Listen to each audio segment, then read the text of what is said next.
What's up, Mets and overall baseball fans? Welcome back to the channel. And folks, we have our first official trade of the offseason for the Metropolitans. Exactly what we expected right now, all jokes aside. But before we get into the nitty-gritty about this deal, all I ask is if you're new to the channel, don't hesitate from smashing that like and subscribe button. Help me us get a 20K subs for our next short-term goal. Thank you guys all so much in advance. And of course, I have to let you all know that today's show is brought to you by BetOnline. BetOnline is your #1 source for all your sports betting needs. So make sure you head over to betonline.ag using promo code Bleav at BLEAV. That way you get a 50% off welcome bonus. BetOnline, it's where the games begin. And folks, now let's let the show begin, because breaking news originally coming out from Mike Puma of the New York Post earlier today, as you see here, Mets have acquired 2 pitchers, one being a right-hand starting pitcher / swingman, and 27-year-old, that being, and of course, Elieser Hernandez, and reliever Jeff Brigham for a single-A prospect for the Mets and pitcher Franklin Sanchez. So raw reactions, let me see them in the comments below, folks. My raw reaction,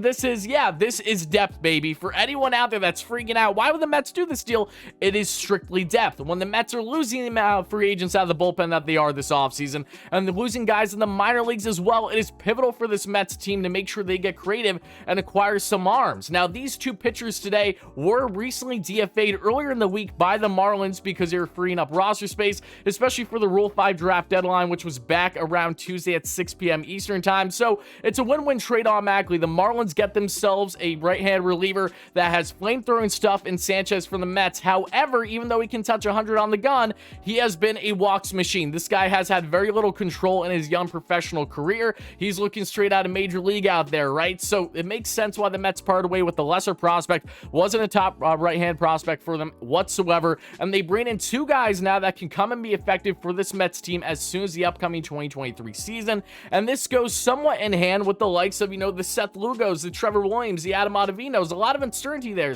Even Trevor May, for example. A lot of these guys, you don't know if they're going to return. And it's important for the Mets to bring in guys that are, 1, controllable. That always helps. 2, minor league options. That's what both these pitchers have.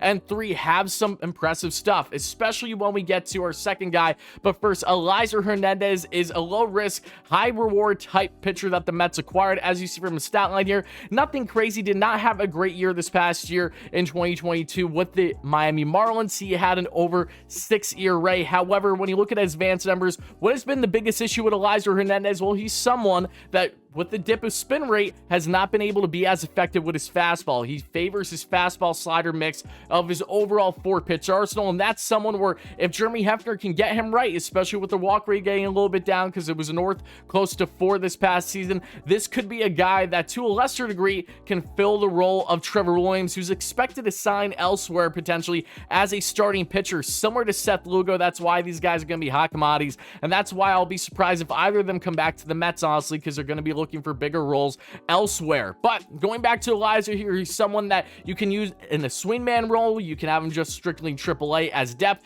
You get creative. This reminds me of the Jordan Yamamoto deal the Mets made a couple years ago. Obviously, that fell flat on its face due to his injuries, but the point is you bring in another Miami starter here that can be used as a swingman, eat you innings when needed because injuries inevitably happen. Again, not a guy that I expect to have too much experience with the Mets this year, but does have potential to be a high riser. Should he get his spin rate back down, Jeremy Hefner gets him right, and Yeager's the other hire that the Mets made earlier this offseason to help out the pitching staff. But the guy I am excited about more so is that being Jeff Brigham, 30-year-old. If you guys don't remember Jeff Brigham, he's the man who gave up that bomb to Pete Alonso, Scooter and the big man, famously said by Gary Cohen a couple years ago. However, Brigham, as you see here, just like Hernandez, both under team control until at least 2025, 2026 here for Brigham's case, and came off of a very strong, small sample size campaign as a right-hand reliever, put up right around just under a 3.5 ERA in 24 innings or so there that we saw with the Miami Marlins this past season. Brigham comes in, he has the fastball, he has a slider, that's his 1-2 punch,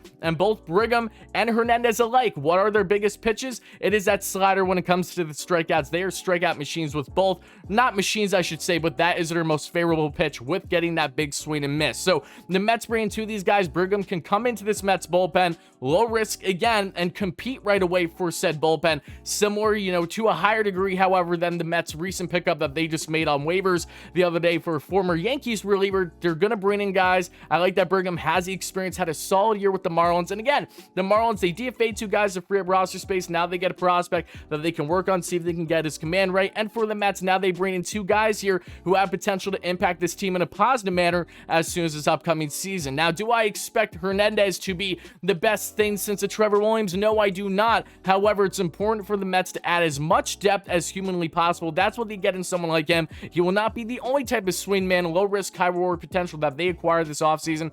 And when you look at Jeff Brigham here, he's someone that, again, with that 2-pitch mix, can very much be effective for this Mets bullpen. Potentially, he very well could be in a similar role that we have seen with the Drew Smiths, or even, you know, a Seth Lugo type, depending on how good he looks in spring training. Does he crack the Mets bullpen? And the beauty of it all, again, folks, is that these guys have minor league options. It's not a guarantee that they're even going to be in the Mets pen. You give up a prospect that was already low in your prospect pool as is for 2 guys that only have a potential positive impact on your team for the 2023 season. And with the Mets later today around 8 p.m. Eastern time, they will have their tender deadline across the MLB. So you're looking at potentially Dominic Smith as a guy we may be discussing later today or in the coming days on if he'll be non-tender. But from a pitching standpoint, you look at guys like Sean Reed Foley as well. He's a guy that can be non-tender, might sign to a minor league contract still. However, the Mets are going to be losing some guys more than likely by the end of the day. So it's imperative to make sure you bolster things with the roster space that you have on the 40-man. You still have around 6-7 spots that you can go to fill things up.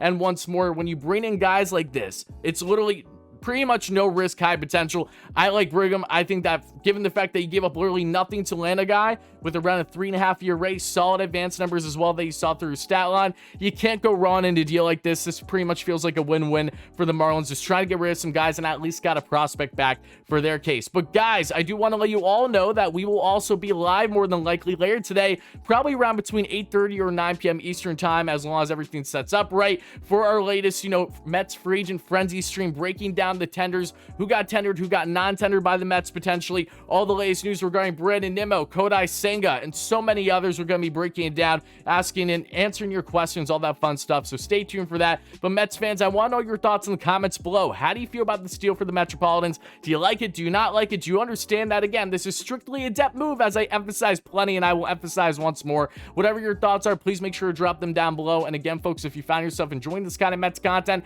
and you want to see more great Mets content like this, don't hesitate to smash that like and subscribe button, sharing this video with your friends, on the notification bell, all those great things. Thank you guys all so much for the continued support. I'll see you later tonight. Let's go Mets, baby. Peace out.